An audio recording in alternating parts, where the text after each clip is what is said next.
नमस्कार, SBT news में आपका स्वागत है। पेश है 10 जनवरी बुधवार शाम 7:15 बजे राजस्थान की बड़ी खबरें।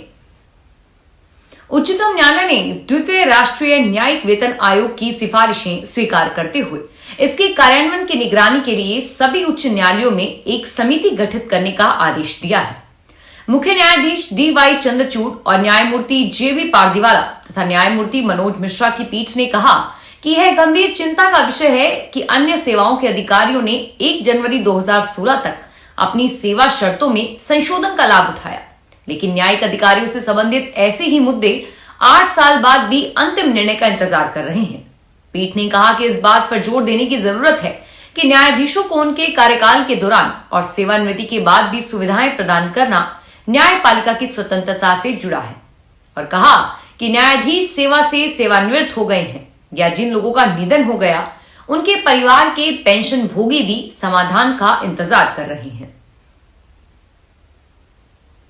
कांग्रेस अध्यक्ष मल्लिकार्जुन खड़गे ने बुधवार को भारतीय जनता पार्टी नीत केंद्र सरकार पर कहा कि प्रधानमंत्री नरेंद्र मोदी ने संसद को अभिनंदन और तालियों का मंच बना दिया है और यह स्वीकार्य नहीं है, इसलिए जनता से जुड़े मुद्दे को उठाने के लिए कांग्रेस पार्टी को जनता के बीच जाना होगा।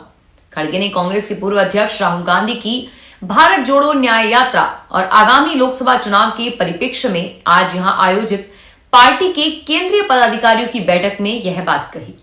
उन्होंने अपने उद्घाटन भाषण में आम आदमी के मुद्दों पर ध्यान नहीं देने और निर्वाचित विपक्षी सदस्यों को अपनी आवाज उठाने से चुप कराने के लिए भाजपा पर निशाना साधा। जोधपुर जिले के विकास को लेकर गठित की गई जिला विकास समन्वय एवं निगरानी समिति दशा की बैठक में केंद्रीय मंत्री गजेंद्र सिंह शेखावत ने अधिकारियों को आड़े हाथों लेते हुए फटकार लगाई। उन्होंने बैठक में आधी अधूरी जानकारी लेकर पहुंचे अधिकारियों से कहा कि बैठक में आने से पहले होमवर्क करके आए। अधिकारियों के पास अपने विभाग के ही डेटा मौजूद नहीं है तो आम जन को विभाग की योजनाओं के बारे में क्या बताते होंगे। उन्होंने कहा कि दिशा की बैठक को आप लोगों ने मजाक समझ रखा है और अब जब भी बैठक की तारीख तय हो तो अधिकारी अपने मातहतों को 7 दिन पहले से ही तैयारी करके विभाग की पूरी रूपरेखा तैयार करने के निर्देश दें। राजस्थान के पाली जिले में धोखाधड़ी का एक चौंकाने वाला मामला सामने आया है। बताया जा रहा है कि कोर्ट कर्मचारी ने जज के फर्जी साइन कर 28.50 लाख रुपए का भुगतान अपने दोस्त के खाते में करवा दिया। यह मामला सामने आने के बाद पुलिस ने कोर्ट कर्मचारी और युवक को पूछताछ के लिए हिरासत में लिया। कोर्ट कर्मचारी निर्मल वर्मा ने जज के फर्जी साइन करके अपने दोस्त मांगीलाल प्रजापत के बैंक में यह रकम जमा करवा दी और इस तरह धोखाधड़ी का मामला देखकर सब हैरान रह गए। अब पुलिस जज के निर्देश पर कोर्ट के सीनियर रीडर ने कोर्ट कर्मचारी समेत दोनों के खिलाफ मामला दर्ज करवा दिया। वेस्टर्न डिस्टर्बेंस का असर खत्म होने के साथ ही राजस्थान में फिर से तापमान गिरने लगा है। जयपुर समेत कई शहरों में कोहरा छाने लगा जो सुबह देर तक रहा। कई शहरों में बुधवार को न्यूनतम तापमान 4 डिग्री सेल्सियस तक की गिरावट हुई और अधिकांश इलाकों में सुबह गलन वाली सर्दी रही। जयपुर, सीकर, चूरू, झुंझुनू, अलवर, भरतपुर, कोटा, सवाई माधोपुर, दौसा, श्रीगंगानगर, धौलपुर, करौली और बूंदी जिले में आज कोहरा रहा। इन शहरों में बीती रात भी कोहरा रहने से गलन रही।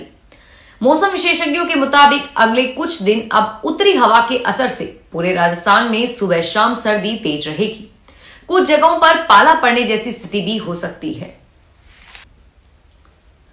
राजस्थान में मकर संक्रांति पर 4 घंटे के लिए पतंगबाजी पर रोक लगाई गई है। सरकार ने चाइनीज प्लास्टिक और दूसरे सिंथेटिक पदार्थ से बने मांझे से भी पतंगबाजी करने पर बैन लगाया है। गृह विभाग ने इस संबंध में एडवाइजरी भी जारी की है। राजस्थान के गृह विभाग ने मकर संक्रांति वाले दिन 4 घंटे के लिए पतंगबाजी पर रोक लगाई है। इसमें सुबह 2 और शाम को 2 घंटे शामिल हैं। सुबह 6 से 8 और शाम 5 से 7 पर पतंगबाजी पर रोक रहेगी। इस दौरान किसी की भी जान को खतरा न हो, इसलिए गृह विभाग ने यह फैसला लिया है।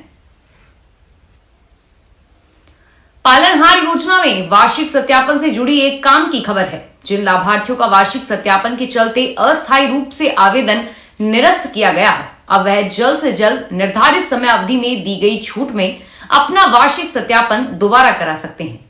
जानकारी के अनुसार योजना में वार्षिक सत्यापन की निर्धारित समयावधि में अंतिम छूट प्रदान की गई है।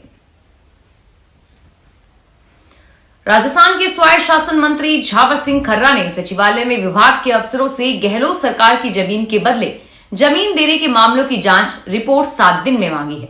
खर्रा ने जेडीसी को निर्देश दिए कि 5 सालों में जमीन के बदले जमीन के कितने प्रकरण आए हैं, उनकी पूरी सूची दी जाए। खर्रा के लहजे से साफ था कि नई भजनलाल सरकार सबसे पहले गहलोत सरकार की जमीन के बदले जमीन मामलों की जांच कराएगी। और इस पर खर्रा ने कहा कि राजस्थान में स्वायत्त शासन विभाग में पारदर्शिता के साथ भ्रष्टाचार के बिना तय समय में सभी काम हो, यही मेरी प्राथमिकता है। अयोध्या में रामलला की प्राण प्रतिष्ठा 22 जनवरी को होनी है। इस दौरान अयोध्या से आए पीले चावल, चित्र और पत्रकों का घर घर वितरण कर 22 जनवरी के लिए न्योता दिया जा रहा है। धौलपुर जिले में राम भक्तों की कई टोलियां बनाई गई है, जो हर गांव और शहर के गली मोहल्ले में जाकर राम धुन करते हुए घर घर पीले चावल, चित्र और पत्रकों का वितरण कर रहे हैं। और 22 जनवरी को दीपावली मनाने का आग्रह किया जा रहा है। राम भक्तों की टोली के साथ ही चल रहे राम भक्त मुकेश सुतेल ने बताया कि 500 साल के लंबे इंतजार के बाद रामलला की प्राण प्रतिष्ठा के अवसर पर राम भक्तों की टोली घर घर जाकर पीले चावल बांट रही है। चूरू जिले में सर्दी का प्रकोप एवं शीतलहर जारी रहने के कारण मुख्य जिला शिक्षा अधिकारी की अनुशंसा पर विद्यार्थी हित को ध्यान में रखते हुए 8वीं क्लास के स्टूडेंट्स तक की छुट्टी 13 जनवरी तक बढ़ाने के आदेश दिए गए हैं। जिला कलेक्टर पुष्पा सत्यानी ने डीईओ की अनुशंसा पर जिले के समस्त राजकीय और गैर राजकीय स्कूलों में कक्षा 8वीं तक के विद्यार्थियों के लिए शीतकालीन अवकाश में पुनः वृद्धि करते हुए 13 जनवरी तक छुट्टी बढ़ाने के आदेश जारी किए हैं। और वहीं उन्होंने शिक्षकों एवं संचालित अन्य कक्षाओं का समय यथावत रहेगा। पर्यटन नगरी जैसलमेर में लाखों की संख्या में देशी विदेशी सैलानी आते हैं, मगर मेडिकल फैसिलिटी के नाम पर जैसलमेर का सबसे बड़ा सरकारी हॉस्पिटल डॉक्टरों की कमी से जूझ रहा है। जैसलमेर के सबसे बड़े सरकारी हॉस्पिटल जवाहर हॉस्पिटल में केवल 24 डॉक्टर ही ड्यूटी कर रहे हैं, जबकि डॉक्टरों के 46 पद हैं। इनमें से 22 डॉक्टरों के पद लंबे समय से रिक्त हैं। ऐसे में मरीजों को बहुत परेशानी का सामना करना पड़ रहा है। जवाहर हॉस्पिटल के पीएमओ डॉक्टर रविंद्र सांखला ने बताया कि कई विशेषज्ञ डॉक्टरों की कमी से हॉस्पिटल जूझ रहा है। हम 24 डॉक्टरों से अभी काम ले रहे हैं और अब नई सरकार से उम्मीद है कि जल्द ही बेहतरीन मेडिकल फैसिलिटीज उपलब्ध करवाई जाए। भीलवाड़ा में गोवंश को बचाने के लिए बैलगाड़ी यात्रा का आयोजन किया गया है। इसमें जिले भर से 101 बैलगाड़ियां मंगवाई गई थी। स्थानीय मोदी ग्राउंड से 101 बैलगाड़ियों की यात्रा शहर के प्रमुख संतों, प्रांत प्रचारक विजय, भाजपा के पूर्व प्रदेशाध्यक्ष सतीश पूनिया, विधायक अशोक कोठारी सहित अतिथियों ने हरी झंडी दिखाकर रवाना किया।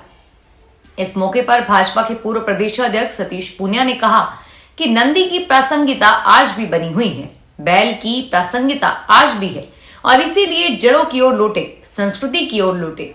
विज्ञान और भारत की संस्कृति तीनों का संबंध भारत को आगे ले जाएगा। झुंझुनू के बंगड़ रोड स्थित बिजली विभाग के सहायक अभियंता कार्यालय में छत का प्लास्टर भरभरा कर गिर पड़ा।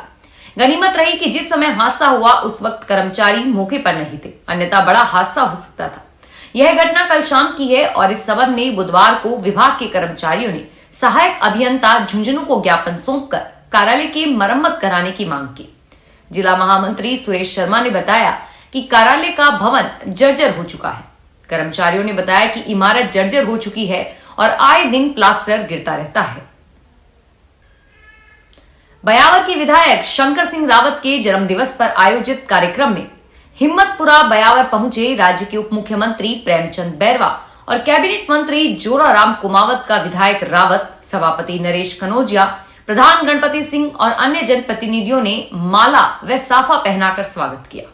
उप मुख्यमंत्री बैरवा व कैबिनेट मंत्री कुमावत ने विधायक रावत को माला पहनाकर जन्मदिन की बधाई दी। इस दौरान आयोजित कार्यक्रम को संबोधित करते हुए उप मुख्यमंत्री बैरवा ने कहा कि प्रधानमंत्री नरेंद्र मोदी ने 2047 तक भारत को विकसित देश बनाने का संकल्प लिया है। इस यात्रा के माध्यम से आमजन को भारत सरकार द्वारा संचालित विभिन्न फ्लैगशिप योजनाओं का लाभ ले और उन्होंने कहा कि राजस्थान की जनता ने डबल इंजन की सरकार बनाई है। हमारी सरकार विकास के सभी वायदे आम जनता को देगी। उदयपुर में 60% तक होटल बुक हो चुके हैं। मकर संक्रांति पर उदयपुर में कुछ खास भी देखने को मिलेगा। झीलों की नगरी उदयपुर में साल 2023 में पूरे साल में करीब 20 लाख पर्यटक उदयपुर पहुंचे और यह गिनती अब तक सबसे ज्यादा है। साल 2023 की तरह 2024 की शुरुआत में भी उम्मीद जताई गई थी कि पर्यटकों के आगाज के लिहाज से ये साल भी खास रहेगा। इस बार मकर संक्रांति वीकेंड यानी रविवार को मनाई जाएगी। ऐसे में उदयपुर में 60% तक होटल बुक हो चुके हैं। फिलहाल इस बुलेटिन में इतना ही और फिर हाजिर होंगे तमाम बड़ी खबरों के साथ। धन्यवाद।